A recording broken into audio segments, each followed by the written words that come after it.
2025 has been a year full of incredible knockouts, sick fights, great events, all of the above. It's been a hell of a year. We've had some incredible moments. And in this video, before we get into 2026 and what's in store for the future, I want to take a look back and I want to highlight some of my favorite moments of 2025. I'm going to get this fucking tie off the screen, the suit and tie. It's getting really annoying to have to try and sit in place. Yes, I want to remove suit and tie. Fuck off. Anyways, Rookie of the Year. Let's get straight to it. The nominees for Rookie of the Year. Now, before I say that, let me get to the criteria. The criteria of this is a fighter who debuted in the year 2025. Someone who debuted last year or this year, and went on to have a tremendous amount of success. This is one of the two categories where we have 4 nominees. For most of the categories, we'll only have 3. So I'll jump straight into it with the nominees. Kevin Vallejos is your first nominee. Alexandre Topuria is your second nominee. Ateba Gutierrez is your third nominee. And David Martinez is your fourth nominee. And the winner of Rookie of the Year 2025, Kevin Vallejos, ladies and gentlemen. He really stole it late. He really did with that spinning back fist knockout over Giga Chikadze. First guy in Giga's pro career to knock him out. Just really incredible stuff. He was 3-0 on the year, I believe. He had a decent performance against Danny Silva. I believe he had a knockout in his debut. All of this coming in 2025 after an impressive Contender Series win over Cam Teague. Kevin Vallejos has looked really good. He's really established himself as a top prospect on the come up at featherweight.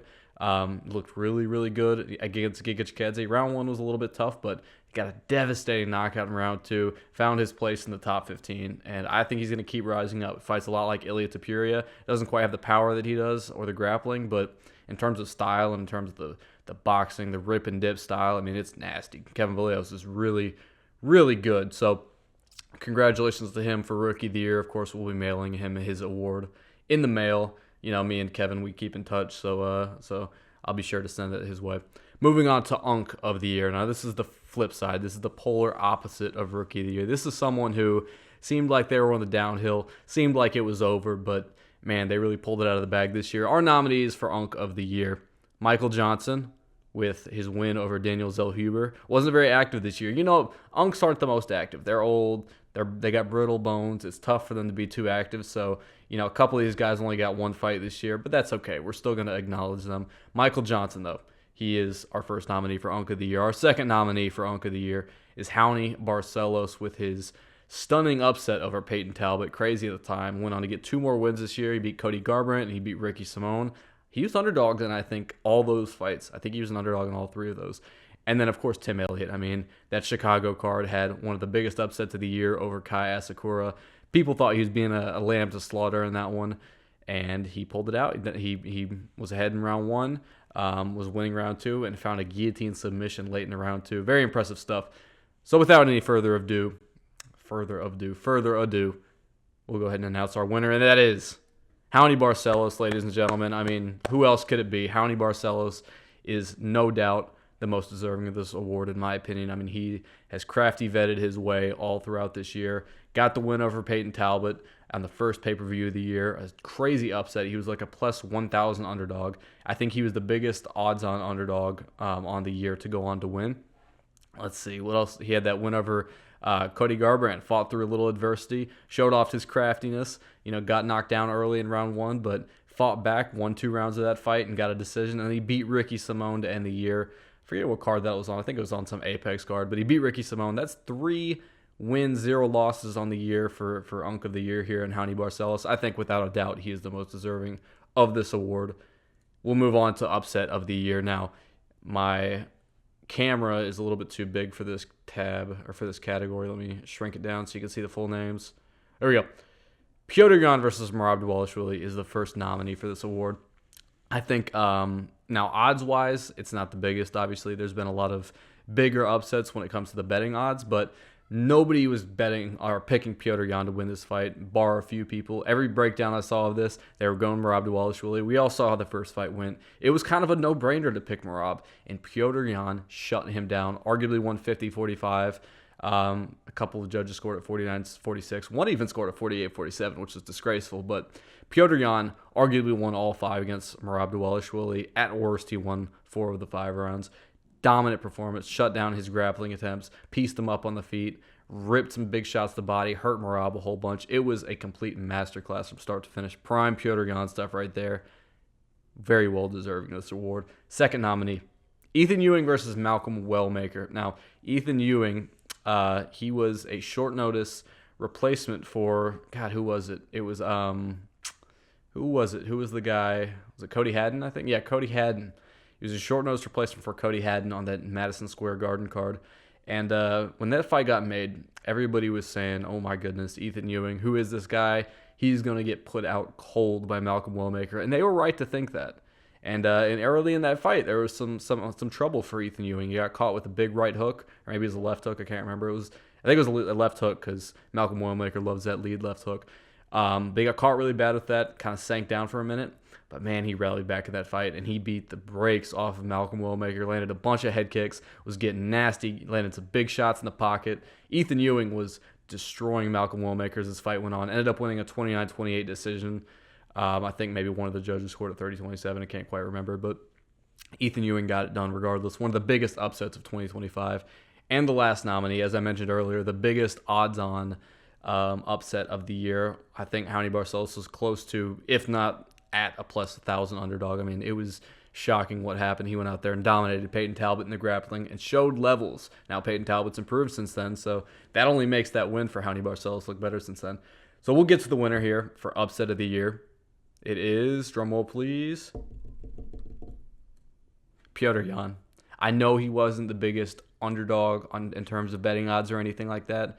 You can attack me for that. I know Raoni Barcelos was the biggest underdog of the year. I know Ethan Ewing stepped up on short notice against, a prospect who's been a killer in the bantamweight division. But Petr Yan, I know he has the skills. We know he's the best bantamweight on the planet. There's no doubt about it right now. But going into that fight, he was given pretty much no chance, and myself included. I think if you go back and watch my breakdown, I said something along the lines of he has no chance of winning this fight. But he did. He completely outclassed Merab Dvalishvili, dominated him 49-46, maybe a 50-45, and got the belt back to end the year. So upset of the year goes to Petr Yan. We'll move on to the next category, which is the Y'all Must Have Forgot Award. You can call it the Comeback of the Year Award, whatever you want. It's all the same stuff. But our nominees for this one are Petr Yan, after his incredible performance over Merab Dvalishvili. Definitely deserves this because, man, he really showed. He showed that he's still in his prime. Petr Yan is still in his prime vintage form. Definitely a Y'all Must Have Forgot performance. Alexander Volkanovski, back-to-back knockouts leading into his title fight against Diego Lopez. Lost to Islam Makhachev by head kick. Lost to Ilia Topuria by devastating knockout. And he comes back. The belt gets vacated. Volk is fighting for the belt again against Diego Lopez, who is a dangerous, up-and-coming killer at 45. And he completely shuts him down. He wins 4 of those rounds. He got dropped once in that fight, but he recovered. He shows he's still got it. He shows his chin is still there a little bit. And Volk had an incredible performance, completely shut down Diego Lopez, beat him to the punch every time, landed some big shots. If he had some more power, he probably, I wouldn't say he'd put out Diego Lopez. Diego Lopez has an absurd chin. So, yeah, Volkanovski, though, looked like vintage Volk in that fight, looked very, very sharp. And then my last nominee for Y'all Must Have Forgot is Benoit Saint Denis, because he is 3-0 on the year. Now, I know he started the year with a win over Kyle Prepolek, which isn't much to write home about, but he shut down an up-and-coming contender in Mauricio Rufy, and then he got a big win in 16 seconds by a devastating knockout over Beneil Dariush. I mean, 3-0 on the year after being 0-2 in 2024, I believe it was, with his knockout loss to Dustin Poirier, and then at the end of the year in the Paris card, got completely dominated by Renato Moicano to bounce back and go 3-0 this year. Really impressive stuff. I know there's no title on the line for him. He may get there one day, but as it stands this year, there wasn't any titles involved in his comeback. But I still wanted to give him some praise because he had a hell of a rally. Benoit Saint Denis did. So we'll go ahead and get to the winner of Y'all Must Have Forgot Award, and that is none other than Alexander Volkanovski. I mean, look, I know he only had 1 fight on the year, and Benoit had 3, and Petr Yan had 2, I believe. The Figgy fight was at the end of 2024, so I believe Petr Yan only had 2. So I know Volk is the only one of the nominees that only had 1 fight, but coming back from back-to-back devastating knockouts the way he did, to come back and get his belt back at the age of 36, being like the first ever featherweight to win the belt back at that age. I think he might be the first fighter under 170 to win at that age. Crazy stuff. Hell of a comeback. Everybody thought, not everybody, a lot of people thought he was going to get knocked out by Diego Lopez. And they were fair to think that because it looked like his chin was gone. It looked like it was minced meat. But man, he showed that his chin can still hold up. He ate a big knockdown and he got back up, went on to win the fight. Volk, man, what a year. What a win for him that was. And he's rematching him in February. A little bit confusing matchmaking, but nevertheless, he definitely deserves the Y'all Must Have Forgot Award of 2025. We'll move on to one of my favorite. This one's a personal category for me. This one's just something I love. It's the Hate Watch of the Year award. Now, as I mentioned earlier, there are 2 categories with 4 nominees. I cannot limit this to just 3 nominees. There are too many hate watches this year that just made my year. They made me so happy inside. They were fights that I could not go to sleep that night because of how happy I was with the outcome. And those nominees are Jack Della Maddalena versus Bilal Muhammad. That fight, man, watching JDM in round 4 and 5, piecing up on Bilal, making his face an absolute mess, nearly finishing him in round 5. I was at Buffalo Wild Wings. I was standing up out of my chair. I almost cried, man. I almost had a tear in my eye. Second nominee is Yuri Prochazka versus Jamal Hill. Now, Yuri Prochazka, if you look at my banner, along with JDM and Diego Lopez, who's another nominee on this category, Yuri Prochazka is one of my favorite fighters. He's the guy who made me fall in love with this sport, his fight with Glover Teixeira. And I love Yuri. It's hard not to love Yuri. Awesome fighter, awesome guy. And he's fighting Jamal Hill. And Jamal Hill at the time, I've changed my tune on him a little bit. He's a little less annoying now, but at the time he was so annoying. He was so annoying, talking about how Pereira just got lucky and he's gonna knock out Yuri, all this shit, And then boom, Yuri pieces him up across 3 rounds and gets a knockout in round 3. One of the most satisfying moments of 2025. The next nominee, Diego Lopez versus Gene Silva. Diego Lopez is my favorite fighter, let me tell you.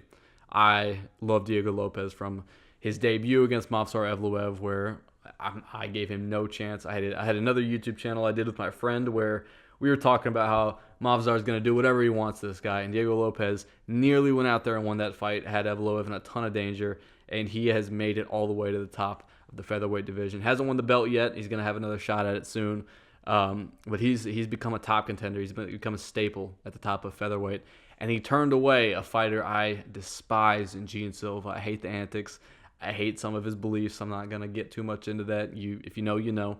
I despise Gene Silva. I was so glad one of my favorite fighters knocked out one of my least favorite fighters by spinning elbow. One of the highlights of my year. And I had a pretty exciting year. And that's, forget fighting. That was just one of the best moments overall. And the fourth one, Petr Yan versus Merab Dvalishvili. I mean, this was a masterclass. And I hate Merab. I can't stand him. One of my least favorite fighters. And to have that nice little surprise to end the year, last pay-per-view of the year, Petr Yan going out there styling on him, just completely dismantling him across 5 rounds. It was impressive stuff. It made me extremely happy. But, like I said, there can only be one. And the hate watch of the year goes to Diego Lopez. Diego Lopez. Man, it's got to be Diego. It's got to be Diego. He's my favorite fighter. That's really all there is to it. He's my favorite fighter, and Gene Silva is one of the fighters I hate the most. Gene Silva, don't get me wrong, has a sick style. Very, very exciting fighter to watch. However, there's a lot of things I dislike about him, and Diego Lopez put him out cold. And he did it in a fight where there was a bunch of heat, there was a bunch of beef. So, that got me invested in it. There was some personal investment to it with my side of it too. It wasn't just a fighter I like versus a fighter I don't like. There was so much shit talk and so much going into that matchup. I was so hyped when Diego got it done. So we'll move on to the next category, which is Fight of the Year. There's 3 fights that we'll be talking about. One of those is Yuri Prochazka versus Khalil Roundtree. Khalil Roundtree up 2 rounds to nothing. Yuri Prochazka looks like he's just getting completely outclassed on the feet, out-technicaled, whatever you want to call it.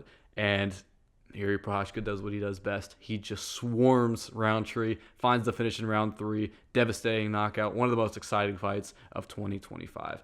Brandon Royval versus Joshua Van on that June pay-per-view, UFC 317, I believe it was What a fight that was. I mean, I think they broke the record for most significant strikes landed in a flyweight fight, and this was only 3 rounds. Crazy stuff. Brenner Rovell, Joshua Van, insane fight, and it ended at the last second with a Joshua Van knockdown with like 5 seconds left. Insane fight. Scrap from start to finish. Those guys were throwing leather for the whole 15 minutes. It was a blast.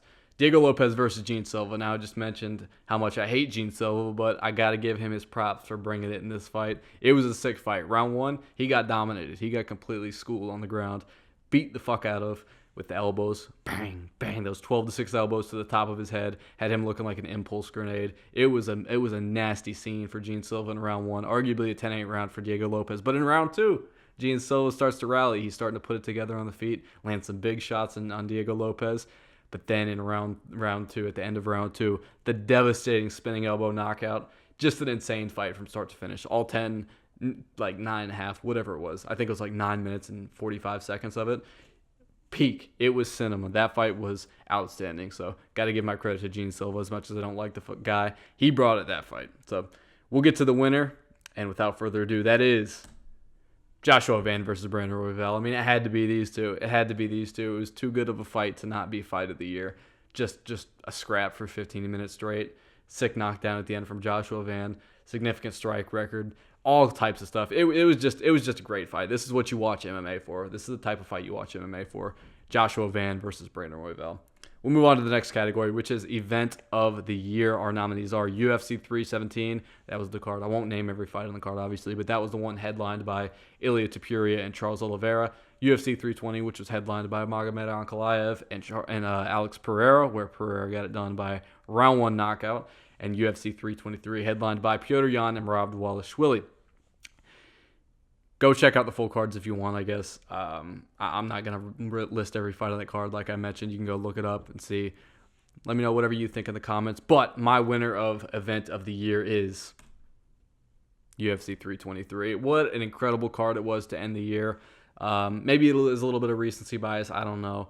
But, man, the main event was sick. The only downside of the card was the co-main event with Pantoja breaking his arm or dislocating his elbow, whatever it was.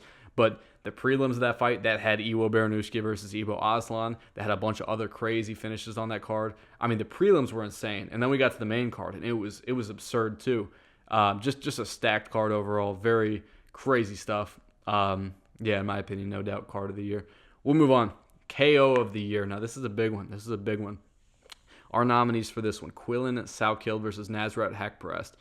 His family owns a bakery. Ah, how cold. Quillen Salkild head kick KO over Nasrat Haqparast. Had him out cold on the mat for like 4 minutes. It was nasty, nasty stuff. Lerone Murphy versus Aaron Pico.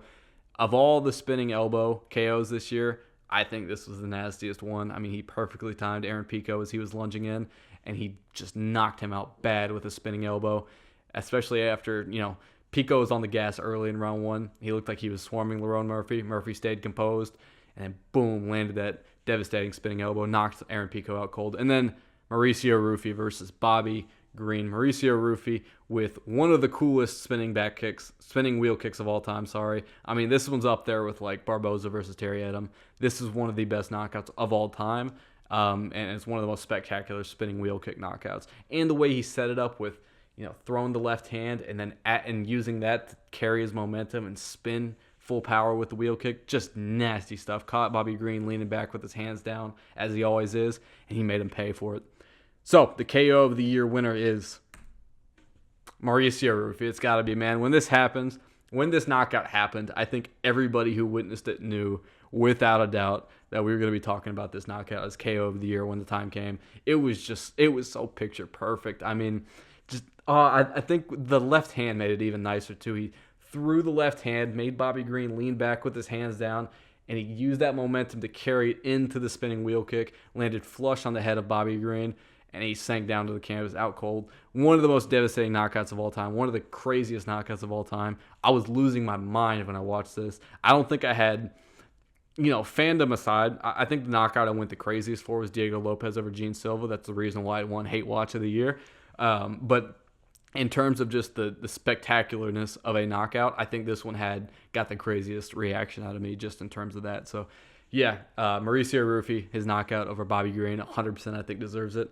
And we'll move on to submission of the year. Another big one. There is 3 nominees for this one. Charles Oliveira versus Mateusz Gamrot being the first one to do it in front of the Rio crowd after being knocked out like 2-3 months before that. It was a quick turnaround. Everybody was nervous. I think people got a lot less nervous when they found out it was going to be Gamrot he was fighting and not Fiziev. So I think the worry about him getting chinned went down, but it was still scary for Charles Oliveira fans. This could have been a fight where if he went out there and lost, you're starting to think, man, it really might be over. But he went out there, dominated Mateusz Gamrot in round 1, and then round 2 got the rear naked choke submission. Wasn't even really under; it was just cranking on his jaw, really putting a ton of pressure on it, made him tap. And I think what also makes this such a spectacular submission is the fact that he did it over Gamrot. First person I want to say to finish Gamrot, period, but to submit such an incredible grappler like Mateusz Gamrot, someone who it's controversial, but he beat Arman Tsarukyan by decision in a grappling heavy fight. For him to go out there and sub Mateusz Gamrot, that's really impressive stuff. The second nominee, Gene Silva versus Bryce Mitchell. The ninja choke on Bryce Mitchell. Another guy who's an incredible BJJ guy, Bryce Mitchell is. And Gene Silva, who went out there, he's obviously having the striking advantage. He showed that he has some grappling too with that really nasty ninja choke. Bryce Mitchell kind of shot a lazy takedown. He lashed it up, dragged him to the ground. Bryce Mitchell tried to gator roll out of it. Gene Silva held onto it, and Bryce Mitchell ended up going out cold right as he tapped. Crazy submission from Gene Silva. And then Merab Dvalishvili versus Sean O'Malley. I just think, Merab, he's not really known for being a finisher. He's not known for getting submissions like this. And it was a weird, it's kind of like a modified guillotine. I don't really know what to call that submission he had over Sean O'Malley. I'm kind of trying to remember it as best I can right now, but it was a weird submission from like a front lock position. And he got it over Sean O'Malley, locked it up. O'Malley tried to roll out of it, only made things worse. Merab tightened his grip, and he got the tap. And I want to say it was around 3 against Sean O'Malley. Very impressive stuff from him. But as mentioned, there can only be one winner, and that is do Bronx, El do Brasil, Charles Oliveira. I mean, man, I just think in front of the Rio crowd, if this was any other fight night, if this was in front of a Vegas crowd or whatever, I probably would have picked Gene Silva. I'll be real. I probably would have picked Gene Silva. But the scenes from that night, man. Charles Oliveira getting submission victory over an absolute whiz on the ground in Mateusz Gamrot in front of the Rio crowd just a couple months after that devastating loss he had. Man, that did something to me, man. That was incredible stuff. I had to give this one my submission of the year, Charles Oliveira. We'll move on to fighter of the year. Now, this is the big one. This is the MVP of the UFC. This is for my European watchers, if there are any. This is the Ballon d'Or of the UFC. This is the big one. And our nominees for that one are Islam Makhachev with his win over Renato Moicano, and then his double champ status win over Jack Della Maddalena. Second nominee is Joshua Van, who had a great year. He had, I want to say, 4 wins on the year. Very active. Beat Ray Saruya, beat Bruno Silva, beat Brandon Royval, and then he beat Alexander Pantoja, but he got the belt to end the year, man. 4-0 on the year, got the belt to end the year. It's big stuff. I know it happened in a really unfortunate way, a way that nobody likes to see, but I do want to give him his credit where it's due. 4 wins in a year, one of those being a title win. Impressive stuff. And then Merab Dvalishvili. I know he had the loss to end the year against Petr Yan, but dude, you look at who he beat this year. I mean, Umar Nurmagomedov to start the year, very impressive win. Sean O'Malley, he subbed him. I don't think anybody subbed Sean O'Malley before. He's not a complete bum on the ground, and Merab manhandled him and got the submission. And then Corey Sandhagen nearly knocked him out on the feet. Corey Sandhagen has a crazy chin, dude. Petr Yan, he didn't even get that close to knocking him out. He dropped him bad, but he didn't get as close to knocking out Corey Sandhagen as Merab did. That was crazy stuff. I was like, my jaw was on the floor when Merab had him like that. And then I know he ended the year with a loss against Petr Yan, but I think if a lot of guys fought 4 times in a year, they would lose too. So I'll wrap up my waffling. We'll go ahead and reveal the big one, the fighter of the year. It's got to still be Merab. I know he ended the year on a loss, but man, just an incredible year for him. I respect him putting it all on the line to end the year too. It probably would have been more advantageous for him to, take a few extra months off and fight in March or something against Petr Yan, and just rest and recover. But man, 4 fights in 1 year, he really went for it, and 3 of them he won. and he won it in very impressive fashion. He dropped the first 2 rounds against Umar Nurmagomedov, came back and won the last 3, was showboating on him to end the fight, just throwing him around the octagon. Sean O'Malley submits him in rounds 3 or 4, and then Corey Sandhagen, he works him, really hurts him on the feet, wins a few rounds out of that fight, one of them being a 10-8 round. Very impressive stuff. Although he lost, ended the year without his belt, he is still my fighter of the year at 3 title fight wins in 1 year, and against really, really good opponents. This isn't some division where he's fighting against schmucks like at middleweight or something. This is bantamweight, one of the highest skilled divisions in the sport. So it's got to be Merab Dvalishvili. Islam Makhachev, a very close second, though. Getting double champ is very impressive. And, of course, the win at the beginning of the year over Renato Moicano. If that was against Arman Tsarukyan, I think Islam would have been my winner, which is no fault of his own. Arman pulled out like the day before the fight. But it is what it is, man. That's the situation he's in. And Merab, because of that, is my fighter of the year. And that's all the awards I got for you guys. Thank you so much for tuning in. I appreciate it if you watched this far. I would appreciate it greatly if you liked and subscribed. It would mean the world. And I will see you guys in the next video. See ya.